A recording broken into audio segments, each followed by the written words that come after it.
am live. Hey, what's up, everyone that's here in the chat? Thank you for joining me. I know this is a very late stream. I don't usually do these.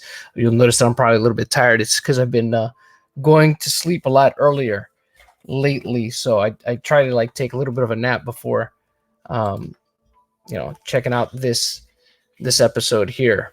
Which, for those of you, if you have your Netflix queued up, we'll go ahead and start here soon once it officially drops. Should be now officially dropping though. So let's see. Let's see if it's on Netflix right now. For those of you that want to go ahead and check. Let's see. Can you guys hear me okay, by the way? Let me know in the chat. Let's see. Yeah, I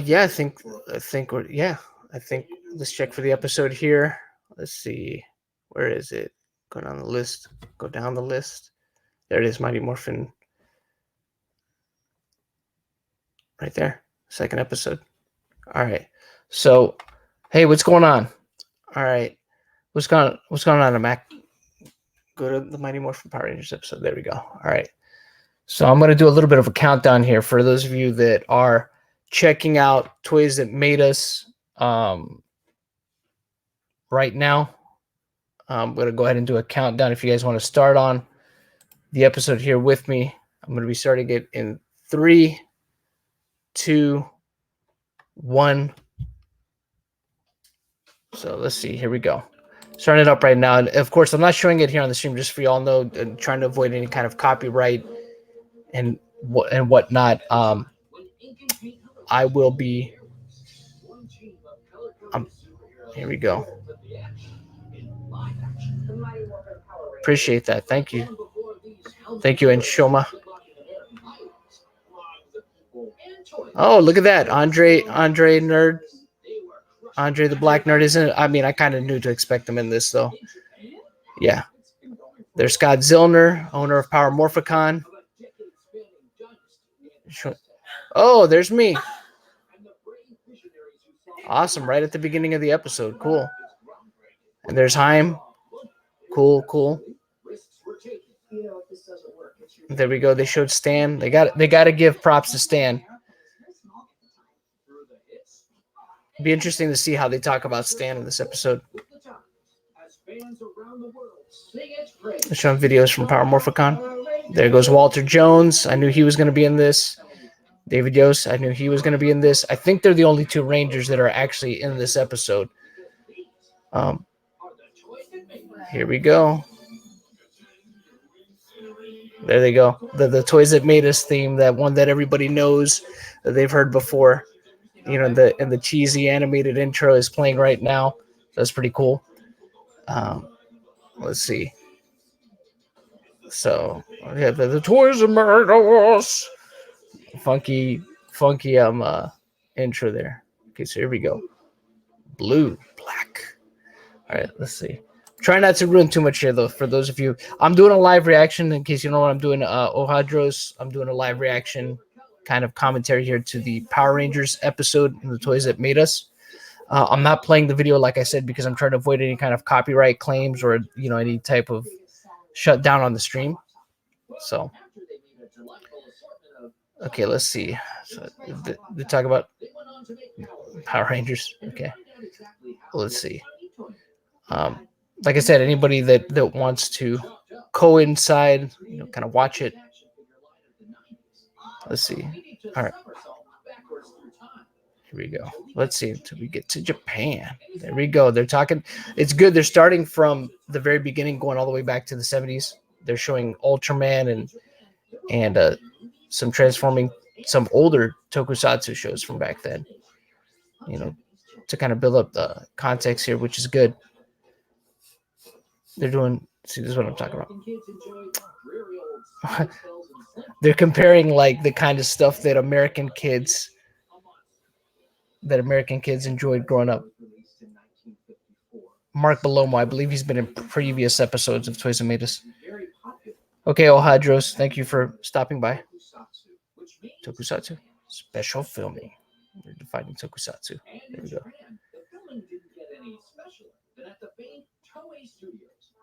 Let's see. Superhero. There we go. Yes. Give it. Okay, so right now, there's Scott Zillner. They're talking about Ishinomori. Good, good, good. Which was the first Henshin hero. And if you're wondering, Henshin means transform. Kamen Rider would go. There we go. And he would just. There we go. That sounds familiar. Transformers. Okay, cool. These aren't robots. They're transforming superheroes. Totally different. Well, this totally different thing was a huge hit. There we go. They're talking. They're giving Kamen Rider his due, y'all. So this is cool. Timestamp. Let me see. Where am I at? I'm at 4 minutes 15 seconds in.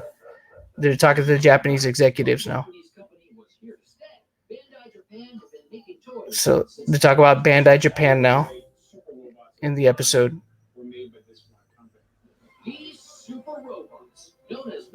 And they talk about mechas.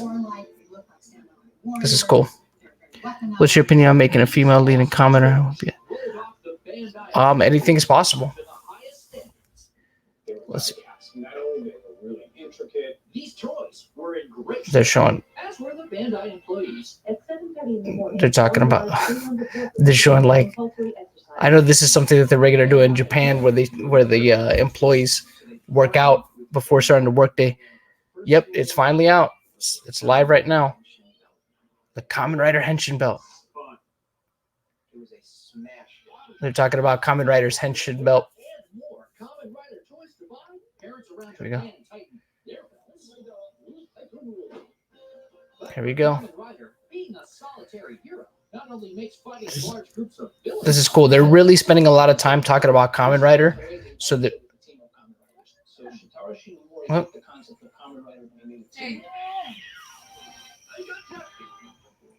This is cool. Takayuki Suzuki. Wow, they got him for this. It's awesome. He looks so old now. Yep, it's out. But from looking at them, it could be mightier, more. They had multicolored suits. Yep, that sounds about right. And vehicles. Yep, and probably giant robots too. Well, they didn't have giant robots. They didn't. Not yet. But rest assured, there will be giant robots. Not yet. In the coming years, Toei and Bandai entertain Japan with more Sentai series and more toys. But the future of Power Rangers was about to shift from the Japanese Stan Lee to the real one. In the late 70s, cool. Opportunity came about for Marvel to produce a Spider-Man for Japanese television with Toei. Okay, they're talking about Spider-Man. It had its own flavor. Its powers were granted to him by an injection from a gentleman from the planet Spider.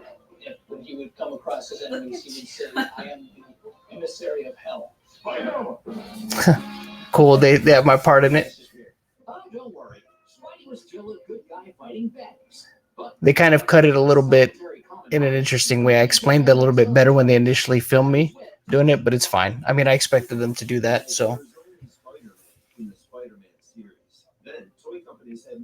So they're talking about the Japanese Spider-Man series now, and its kind of contribution to the Super Sentai concept, from what I'm seeing here now. Well, a giant robot. Spider-Man would be in trouble, and he would summon the rocket. That's cool. They're using the Stan Lee footage from the Spider-Man, the Japanese Spider-Man DVD series. And then you would see Spider-Man inside the robot.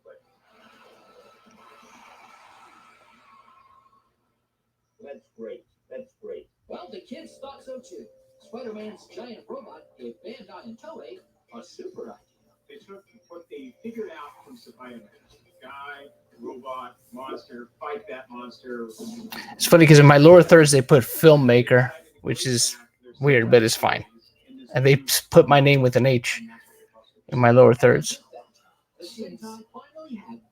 which is not supposed to have an H. It's supposed to be Jon, but it's fine. That's a minor gripe. This is cool.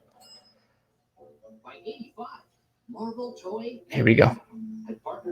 They're talking about the three shows that Toei and Marvel worked on together. basically, which was oh, here we go. Yeah, my wife just saw it now. She's like, she laughed. Here we go.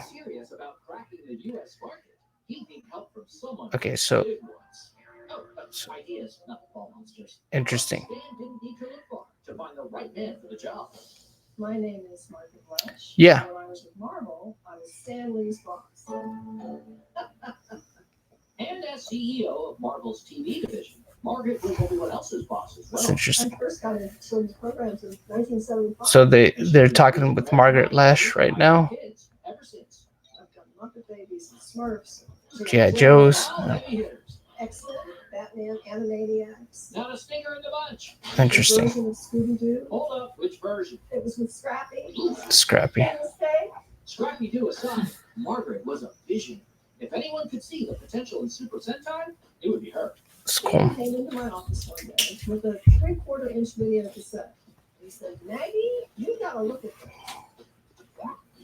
All right. So, okay. They're talking about when Stan showed her And I said, son Vulcan. as a matter of fact, it is. It's so funny. Interesting. Sorry for any of the loud background noise. That's the computer. The fan on it is very loud for some reason. So it's interesting. And we went out and ordered 2 or 3 milk to the network, and they basically laughed us out of the room.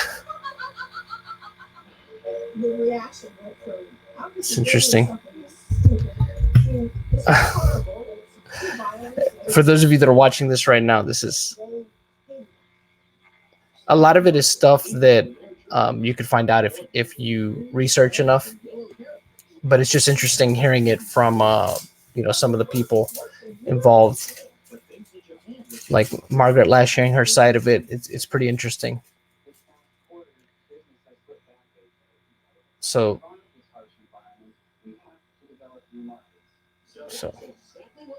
here we go. They're talking about more Bandai America. They're talking about Bandai America's creation. So that's pretty cool. So let's see. Go to the greatest hits of Japanese robots. They're talking about Godaikins. Okay. So this is cool. All right, let's see. So we'll probably, let's see. Probably the robot. Large scale henshin time. A little bit, yeah, definitely much higher production value. Much. Of course, they had to mention Transformers again. Got to. Ooh. Godaikins were a flop. All right, here we go.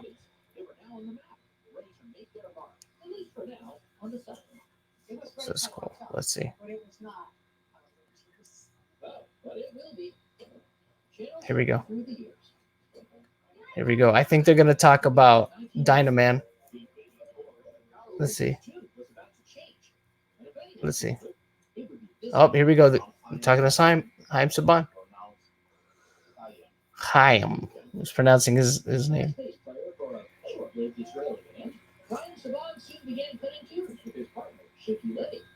Here we go.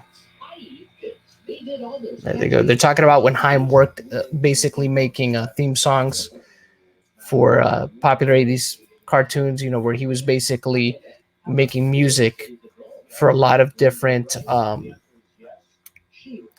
cartoons. He was making the music for free, but he was retaining the rights to the music. That way he could profit off of it. So, which is smart, way ahead of the curve.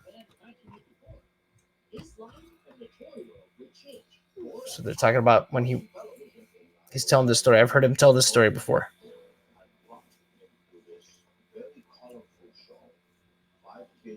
5 kids in spandex. He's told this story before, kicking a monster butt. He's talking about his hotel room story, where basically he was in his hotel room on a Japanese business trip when he discovered. Yes. So it dawned on him.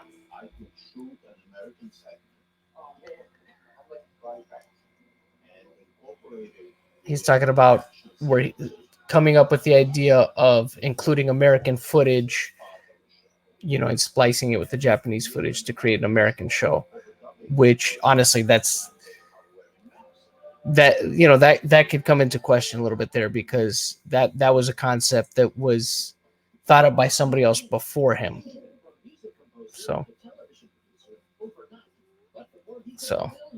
that's, let's see. So talking about Toei. Okay, now they're talking with Takayuki Suzuki.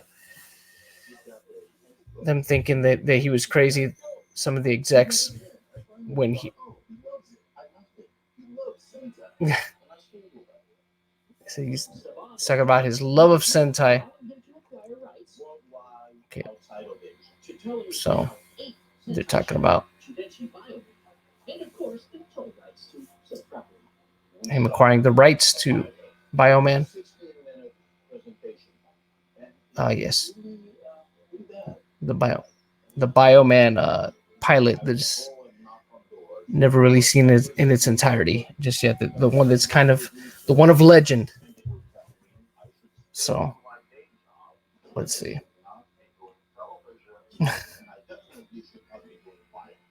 So he's talking about, Heimer's talking about when they basically told him he should be embarrassed for trying to do this idea.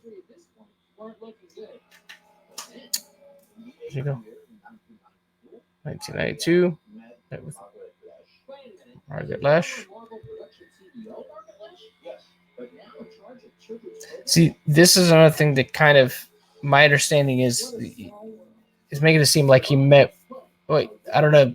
Then again, to be fair, I don't know if, can't really say for sure that that's what he's saying, but he's talking about meeting with Margaret Lash when she was president of Fox Kids. So, but my understanding is he knew her way before 1992. But then again, he's not saying that he didn't. He's just saying he met with her in 1992 about bringing, Super Sentai over. So let's see. People, of course, the criticism for looking cheesy. Oh, goodness. Let's see. Here we go. They're talking about Margaret Lash's commitment. Bioman is my childhood Sentai. Awesome, man. It's cool. It's a good series. So I'm going to talk with Toei execs now about the Dinosaur Squadron Ranger. Let's see. Yeah. That was the perfect one to start off with. Especially considering, Jurassic Park had come out that same year. So it all worked out perfectly. So I go and mixed them. There we go. There we go. David Yost. Now they're talking with him. Here we go. There's nothing there. David Yost is talking about his. Let's see. Did you ever meet Stanley? No, unfortunately, I never got a chance to meet him. I did see him several times at conventions. Passed by him, never got a chance to say hi to him or meet him personally, unfortunately. So the more of Heim. Let's see. So they had folks. He's talking about now the focus groups that they had with kids to see how kids would like it. So let's see. So they had a focus group for kids. Now, of course, as we all know, these focus tests went fine. Kids loved it. I remember talking to Tony Oliver about this when I interviewed him, and he was talking about all the different focus groups that they did. That they showed them Power Rangers to see what they thought, and kids apparently loved it a lot. So, of course, no shocker there, as we know. So there we go. They're talking about. Yep, they're talking about the toy rights, acquiring the toy rights outside of Japan. Let's see, Bandai. We're talking about Bandai. Oh, those toys. There we go. The toys. So, let's see. They're talking with some people from Bandai of America as well. Looks like here that I'm not too familiar with. And they're talking with the designer of the Super Sentai toys. Pretty cool. So now they're talking again with some of the heads of Toei. So let's see. This is all interesting stuff. Excuse me. All interesting stuff. Listen. The former marketing director of Bandai America now back to Japan. So let's see. He's talking about Jew Ranger. He's talking about the same robots. Let's see. There we go. So let's go. Yep. Yeah, they're talking about the figures. Yeah.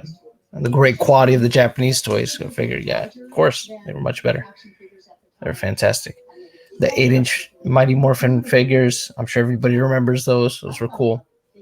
Thought those were great. Very articulate and posable. They're talking about the Megazord. Yes. the narrator trying to talk about trying to pronounce the name. Hold on, let me see. Let's see. Let's talk in here. Somebody just sent me a message here. Okay. All right, let's see. They're showing the Megazord. I think that's the one that was assembled at Mike's house, because I assembled like 3. The Zords that you see in this, the Zords that you see that they put on the little spinny thing to display, those Zords were actually Mike's. Mike Bioni of Ranger Stop. Those were from his own personal collection, and I actually transformed those and put them on their little turnstile, little pedestal thing that lit up so that everybody could see them. So let's see. Let's talk about Mighty Morphin, how the Power Rangers name came to be. Mighty Morphin Power Rangers, which is perfect. Perfect name at the perfect time. I mean, initially the name was just going to be Power Rangers, from my understanding, but it all worked perfectly for the song. I wonder if they'll. I'm sure they'll probably have Ron Wasserman in here. They have to, because they haven't shown him yet, but I'm pretty sure he'll be a part of this. He's got to be. I mean, he came up with the theme. Oh, there's Mike. There's Mike. Yeah. My buddy Mike. There he goes. He showed his toys. It's freaking cool. Let's see. We're talking about the toys. Jusoken. Let's see.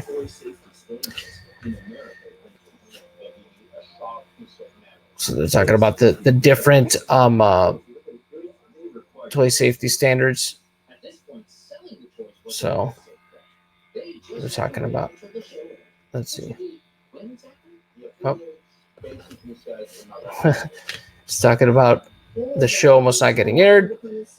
It's back to Heim now. So let's see. And they're talking about wanting to some of the issues that they went through, of course. So I'm surprised they haven't talked about the theme song of Power Rangers yet. I mean, that's one of the most iconic things about it, right? Everybody remembers the Go Go Power Rangers, and they haven't discussed that yet. Maybe because they couldn't get Ron Wasserman. Who knows? Maybe that's why they haven't mentioned it yet. But let's talk about the affiliates potentially not airing Power Rangers. So there we go. They're talking about the premiere date, which everybody knows, August 28th, 1993. When children woke up, there goes. Now they're playing the theme now that I know that they're going to talk about it. Come on, they have to. They got to talk about it. Let's see. And everybody knows it was a hit. You know, rest is kind of history after that. But let's see. Let's see if they talk about that. Let's see. They talked to David Yost. Let's see. There we go. They're talking about. There's Andre Meadows, Black Nerd Comedy in the house. So that's cool. So let's see. They're talking about showing the commercial, the first commercial for the toys with the 8-inch action figures. So talking about all the other toys. Yep. Talking about. Well, there goes Mike. There he goes.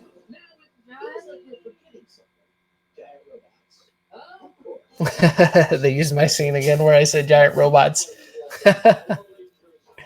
That's funny. There we go. They're showing the commercial for the Zords, you know, how they all combined and stuff. So let's see. They're talking Zords. They're talking about how they came up with the name for the Zords. That's cool.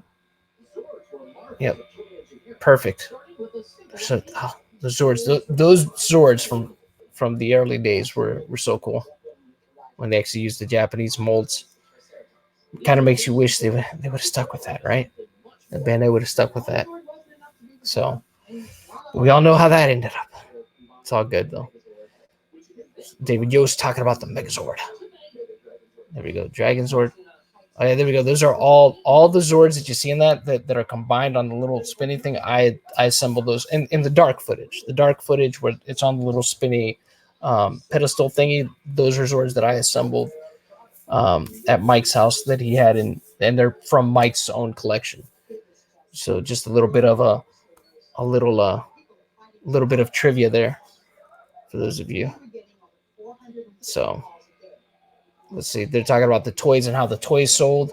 And I remember that too. I remember seeing news reports and hearing about stuff like that back in the day. Luckily, I don't know if it was just the area that I was in when I grew up, but I never had problems getting any of the toys. I never had to fight for them. I think probably because it was in a poorer area or maybe just not highly as populated, but the toys that made us, the toys that made us, it's on right now. It finally went live. So there's Scott Zillner. He's back. Here we go. They're talking about all the big ones. Yeah, go check it out right now. It's on right now. I'm about how many minutes am I in here? Let me see. I'm about probably a little bit more than halfway through the episode. About 27 minutes into the episode. So, but they're just talking about the toys right now. I'm talking about all the stuff that went down with it. So they're talking about Lord Zed now. Yes, the original evil Lord Zed, the first American-made Power Rangers villain, Lord Zed, which, of course, as we all know, was played by the late Robert Axelrod, who actually we lost recently. Rest in peace, Robert Axelrod. But they talk about the flip head morphing figures. So those are cool. The automorphs. Those are probably the most popular. Yep. The most popular toys. And they're talking about now like the whole frenzy with the toys and how well they sold, how they were in such high demand, and it was crazy. Yeah. I'm Saban is talking about, sorry about that. Of course, Haim Saban got to pat himself in the back about it. So let's see. What else are they talking about here? Showing all the different toys. Let's see. Making all that money. Making all that crazy money with the toys. And Scott Zillner's in this a lot. I mean, not that that's not unexpected. Scott knows a lot about, the toys as well. So I figured he'd have a lot of scenes in this. So that's cool. Yeah. They're showing all the different. They're showing more of the toys. Yep. They talk about. Oh, I think this is where they're probably going to talk about the Ju2 footage. So they're talking about Tommy now. He joins the Rangers. Talk about Tommy joining the Rangers. They're talking about. There's Andre Meadows. There's Andre Meadows. Talk about the Green Ranger stuff. And then talk about the White Ranger. Talking about. Yep. Talking about the Tommy merch. So yeah, they're going to talk about the Ju2 footage now and probably using the Die Ranger footage here. Looks like. So now they're talking about some other stuff here.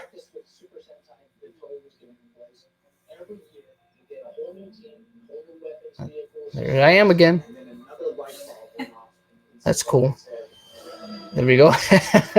We're talking about another light bulb, and Saban said another idea he came up with.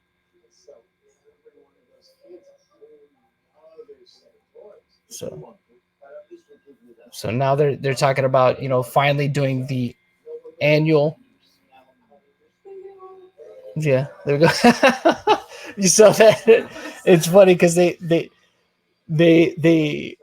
I don't even remember doing that. They just did something now where they made my voice go, oh, I don't even remember doing that in the interview. So that's cool. They talk about Power Rangers Zeo, the first time they took on the annual costume change, which is cool. So it's good that finally happened. So let's see. It's cashing. They're talking about cashing in on Power Rangers. Oh, they kept that line too. Oh, Bandai, I loved it. They loved it all the way to the bank. I do remember saying that. That I do remember saying. Yeah. So they're that's funny. That's cool. So wow, dang, Margaret Lash. She got pretty big for a little while there. Or is it just her hair? I don't know. It's making her look pretty big there for a little bit, Margaret. She was living good. That's how you know that she was living good, though. That's how you know she was living good. They're talking about Fox Kids now. So this is cool. They're talking about. There we go. More Power Rangers. Come on. I wonder if they're going to talk about. I'm sure they will. I'm sure they'll talk about how they haven't gotten there yet, but I'm sure they'll talk about how the show, or they may not. That might be a sore subject for Haim, but they might talk about how he's almost canceled and maybe brought back within space. I don't know, because there's no way to really not, talk about that. So let's see if they talk about that. Let's see. They go. Who cares about this? Where's the pumpkin wrapper? They might still mention that. We have to see. We got to see. If they mention the pumpkin wrapper. I think that's what everybody is waiting for, right? The pumpkin wrapper. That's gotta be the key. the key thing, right? So, uh-oh. They got to, uh-oh. Let's see what happens. So here we go. Talk about Margaret Lash's departure. Maybe now's the time, right? You know, Shema, that maybe this is where they should go ahead and segue into the pumpkin wrapper and say how it was a wrap for Margaret Lash. The next season, Turbo, here we go.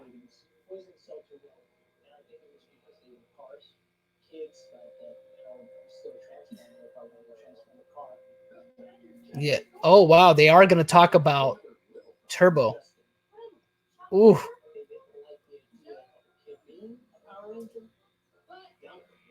Yeah.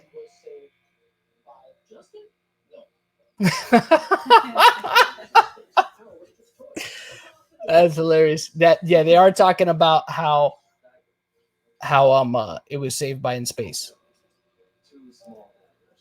That's funny. That's crazy. I hope Blake doesn't hate on me for that.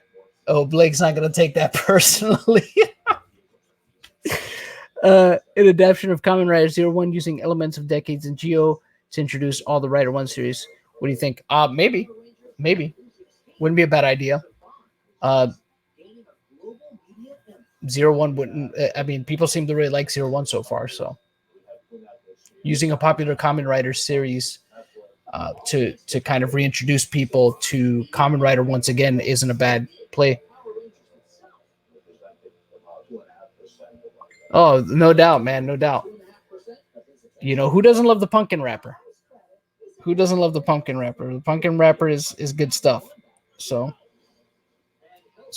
you know, needless to say, they used a lot more scenes, a lot more of the scenes that a lot more scenes that I filmed with them than I actually anticipated them to. So I'm very appreciative of that. That's really cool. I thought that a lot of the stuff that we talked, I mean, we talked when I did this with them, we pretty much filmed for about a good, I want to say, hour and a half, maybe close to 2 hours. So of course I knew that they weren't going to use all that footage, but I'm surprised they used as much footage of my scenes as they did in this, because there was you know, I thought they might, I thought, hey, if they just use one, I'm going to be happy, but they used several of the scenes that I filmed with them. So that's pretty cool. So why did Saban originally sell to Disney? I never found out why it was. It was part of, so the thing, what happened was it was part of a merger deal. So they had bought out, I believe they had bought out the Family Channel, which ended up becoming Disney Family, I believe, or something like that. And then that's what ended up leading, because they bought that out. That came with Power Rangers, apparently. So that was all part of a package deal. So New Zealand, they're talking about the Disney years now. Scott Zillner talking about the start of getting the crappier toys. Yep, they're talking about the cheaper American toys, which, yeah, it's true. A lot of, as we know, we already know this. This is probably something that we all already know. The quality of toys, you know, really degraded once Bandai of America stopped using the original molds for the toys and started kind of relying on their own molds. You know, they were made of cheaper plastic. They looked cheaper. They didn't have the same kind of articulation to them. So, fortunately, so it's something that it, you know, it's just what happens. You know, I think most people would agree now that Hasbro toys are probably a lot better. So let's see. Yep. Yeah. So, wow. I must have liked that scene because that's actually a quote. The fraction of a fraction of the price that that he bought it for, that's actually one of Haim's own quotes that I used in that particular scene. So because just a little FYI for you guys, and I could talk about this now. Haim, I believe, and don't quote me 100% on this, but my understanding is from talking with the crew from Toys That Made Us is Haim was very he was very heavily involved in this episode, so there was a lot of things. I believe there was a lot of, he was going to have a chance to watch pretty much all the footage and stuff that they had filmed prior, with everybody else that was going to be in this prior to this episode's release. So there's Mike.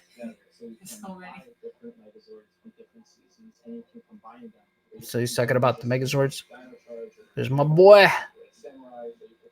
What's his lower third say? They're talking about owner of Ranger Stop Orlando. It's or promoter of Ranger Stop Orlando. So now they're talking about the Legacy Collection, which, of course, the Legacy line, beautiful line, which of course was based more towards an adult audience. Then they controlled because it also had poison stuff, and that's when they had to put warning labels. I don't know. I don't know that was true. They obviously had to do the whole, finding, making sure that the pieces weren't too small. But really, what initially it was back in the day with some of the earlier toys, they had to make sure that some of the parts that might have been made in metal were made in plastic just to prevent any kind of injury, things like that. So I think they mentioned it earlier in this episode as well, too. So there we go. They're talking about all that stuff. So minor ago, the Saban got Power Rangers back from Disney, considering what happened with 20th Century Fox and its library of films. But that's another rant. Yeah, that's a whole nother ball of wax. So here we go. No longer with Bandai. Here we go. Oh, they're talking about Hasbro. Oh, they're talking about it. There we go. They're talking about they're talking about when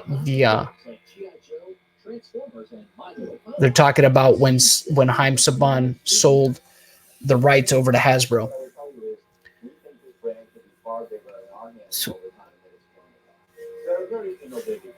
So they're talking about the toy deal first, because if you guys remember, that's what was announced first, was that Hasbro was going to get the master toy license, and then afterwards we found out that Hasbro was also getting the television rights as well. That came, I think, maybe a couple weeks after the announcement of the master toy license being bought. So they're talking about now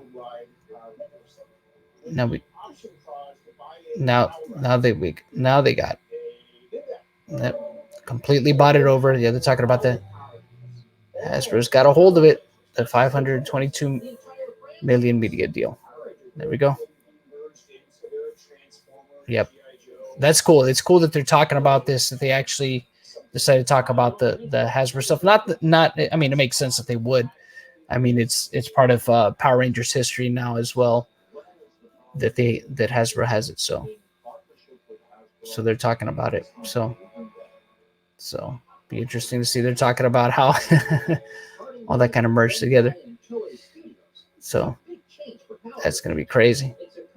Let's see. Billionaire. Yeah, Saban made billions off of Power Rangers back in the 90s. Billions, like just after that first year, which is crazy. I think it was something like somewhere within the vicinity of just, I want to say maybe 3 or 4 billion. I could be wrong about the specific number. I believe it's one of those. So now they're going down. Did you hear that they released the Ultraman movies and them at Walmart right now? Yeah, I know that that they recently released the Blu-rays for some of the older series, and I'm not surprised if they're popping up at like places like Walmart or Target or some of these other places. It makes perfect sense that they would be at stores. That's actually, I'm pretty sure, I believe I found the when they were released on DVD initially, they were selling at Walmart and Target as well, if I remember correctly. So it's cool. They're talking about the cool, you know, that they're talking about Power Rangers. Let's see. It's cool. It's cool. they keep using the scene where I say giant. They use the scene where I say giant robot like 3 times. That's hilarious. That's funny. That's cool. That's cool. I'm surprised they didn't use. They used much more of David Yost than they did of Walter Jones in this. That's very surprising. I thought they would probably use them both just as equally. It seems like they used a lot more of David Yost's scenes than Walter Jones. So it's cool. I like that they got the designer of a lot of the Super Sentai toys, specifically the Jew Ranger toys. So that's really cool. That's cool. That is cool. Awesome. Okay, great. All right, so there we go. Watched the because it automatically does that. So you gotta. So all right, so that episode just wrapped. So that was cool. I think they did a good job. I think they did a good job with the episode. I think they covered all the things they needed to. I'm honestly glad that they didn't talk about the 2017 movie, because now that I remember, they did ask me about the 2017 movie in the interview that we did. I'm glad that they didn't bother with that in this episode, because I mean, I was just kind of like, So, I mean, it is what it is. I want to see those credits. I want to see what's in them. So, but cool. It was good. It was informative. I think that they did it justice. I mean, there's some things that I think that there was a couple more things that I think they covered all the pertinent stuff that they needed to cover, I think, in the episode. They talked about the origins of, the Japanese origins of it. I think they did that justice, by talking about Shotaro Shinomori, of course, the one of the godfathers of tokusatsu in Japan, and really the the guy that is responsible for, is most responsible for Kamen Rider and Super Sentai as it stands. So I like that they really focused. They talked about that. They talked about Super Sentai. They talked about, that initial rise for Power Rangers, and they talked about the decline of it. They weren't afraid to talk about how, the series basically was almost canceled because of the low ratings of Turbo. How Turbo basically almost single-handedly destroyed the series, but then it was kind of brought back. They talked, of course, about Disney getting a hold of it, then Saban getting a hold of it once again. So that was all cool. I like all the places that they went with it. Of course, they didn't talk about, the decline of it on Nickelodeon prior to it being sold over to Hasbro. But, you probably wouldn't expect that anyways. I wouldn't expect Haim Saban to, want to necessarily talk about that. So all in all, I think they did it justice. With stuff like this, it never seems enough. You got to remember, they're doing these in 45-minute increments. So, I mean, they can't get everything, but I think that they got what they needed to for the episode. So all in all, I think it was a good episode. Of course, I'm going to be a little bit biased, but I think they covered the most pertinent information. Of course, there's probably a little bit more context that they could have added to certain things, but all in all, I think it was good. It was good. And I like this new thing that they're doing now in the closing credits where they're actually showing pictures of people's collections. So that's pretty cool. So all in all, good. For those of you that saw it, totally focusing on the toy side. Yeah, probably.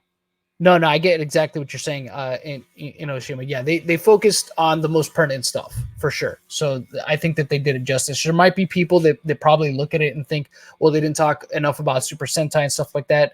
Well, remember they're talking about Power Rangers, so they have to really focus on that side of things more than anything else. But yeah, I mean, I enjoyed it.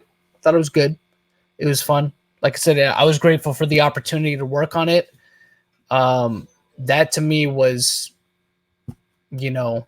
probably the most, it's probably the most thing I'm grateful for is just the opportunity to work on it. Cause like I said, I didn't know if I would even make the cut in it. I'm glad that I did. And I'm glad that, they used several more scenes than I anticipated them to with me and them. So that's cool.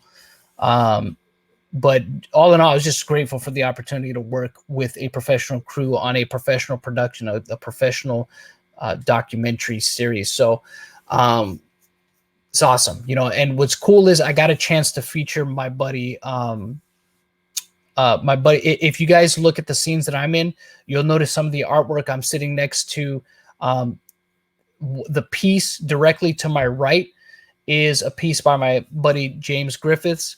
That's his artwork in there. So if you guys get a chance to pause it, you'll see it's Wes from Time Force transforming. It looks like a painted piece. That is my buddy James Griffith's artwork. Be sure to check him out. He could be found at Art of Griff on most social media sites. He does a lot of great Power Rangers artwork, so be sure to check him out. But yeah, thank you, Inoshima. I'll probably go ahead and wrap up this stream here. If you guys want to ask any questions before I call the stream here, I'll probably do another one tomorrow where I go a little bit more in depth because I'll probably watch the episode again just to give it a little bit more attention and maybe do more of an actual review of the episode. So I'll definitely work on something like that tomorrow. I've been trying to upload something every day. So let me see. Hasbro, because they can do better for Power Rangers in America than anyone else. I think maybe that might be true. Jeremy Hembry, I don't know. I guess we'll see. But all in all, fun times.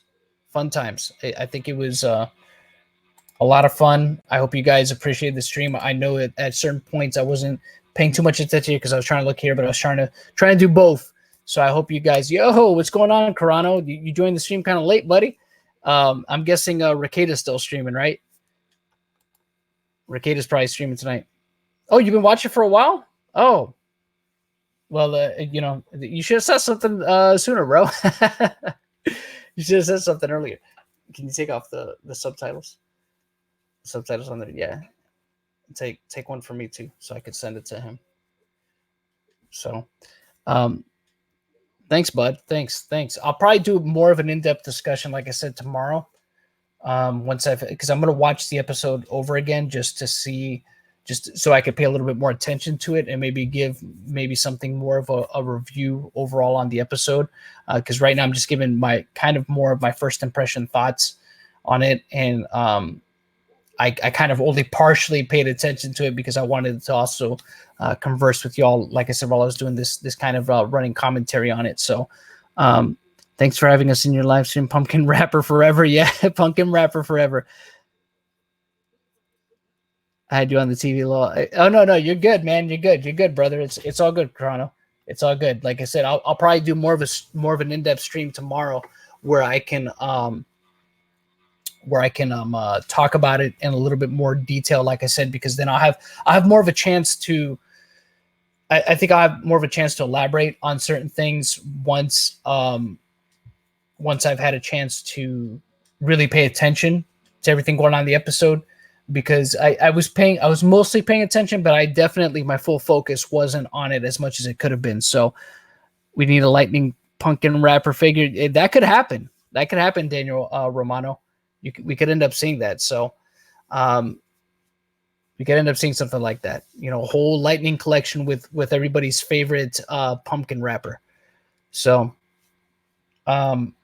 what's interesting though, I think it's funny that they put my lower thirds as filmmaker. I told them to put the YouTube channel, but hey, look, it's all good. You know, they put me in it, and they misspelled my name too. After I specifically had mentioned that my name was Jon, but it is what it is. That's a minor gripe. It's a minor gripe. It's fine. It's a minor gripe. It's a minor gripe. It's still cool, like I said, to have been a part of it. So I had a lot of fun working on it. So, you know, they let me wear my Henshin Time shirt, so that's cool. So let's see if people try to. I was just looking at, you know, the lower thirds. John with the JOH. I do hate that. It drives me crazy. It drives me crazy that they put that. But hey, you know what can you do, right? I mean, those are the things you're not in control of. You just gotta take the good with the bad. So people screw up my name and acknowledgements all the time. You know, it's all good. Like I said, it's a minor gripe. Like I said, I'm still super appreciative of having the chance to be able to work with them. You know, I mean, they like I said, I feel. Can you pause it right there? Pause right there. Yeah. No, leave it right there with my lower thirds. So, yeah, I'll probably post a picture of it later or something. But it was fun. Like I said, it was fun. It was fun to work on. So I'll probably try to do a stream either tomorrow or the next day where I talk more in depth. I should probably go ahead and announce that I'll also be on a stream. I'll be doing a live stream on Saturday at 5 p.m. Eastern Standard Time, somewhere around there with my buddy Airlim. He asked me to be on his stream. So I'm hoping we're going to be talking about some of these changes on YouTube, but I'll be posting all that stuff on social media when I'll be on his stream, you know, what, and the link to that once I know exactly what it is.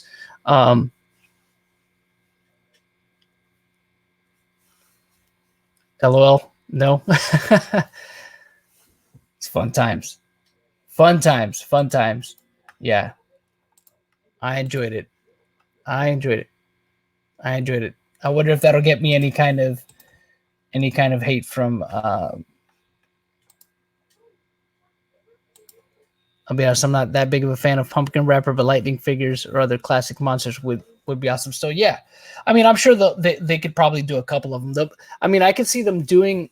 Pudgy Pig is one of the more, you know, popular or talked about figures. I could see them maybe doing a lightning collection for some of the more popular villains. So yeah, I would. I'm wondering if what Blake's gonna think about that. He's probably gonna think that hating on me. It is what it is. It is what it is. But yeah. Thank you guys for coming on the stream so late. I know, like I said, I know it was a really late stream. I would have loved to have done it a lot sooner. I would have a lot more energy, of course, to do the stream. But that's why we have tomorrow. I'll definitely be doing a follow-up stream to this where we could talk about it a little bit more in depth. And maybe for the people that didn't get a chance to watch this stream tonight, we could have more of a discussion about it in chat tomorrow. So anybody watching this replay of this live stream, I'll be doing another one later on. So we can touch base again and talk about it a little bit more if y'all would like. And I'll probably watch the rest of the other episodes tomorrow and kind of give my overall thoughts on the rest of the season, because I've liked the show since it started, so it's great. It was awesome to be able to work on it, like I said. So I'm going to go ahead and wrap up this stream for the night.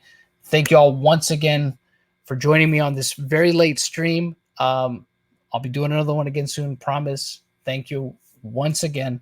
Really do appreciate it, because I know how late it is for some of you that are here on the East Coast, staying up this late just to be on the stream with me. So I truly do appreciate it. So we shall do this again very soon. Yes, good night, everyone, and catch you guys soon.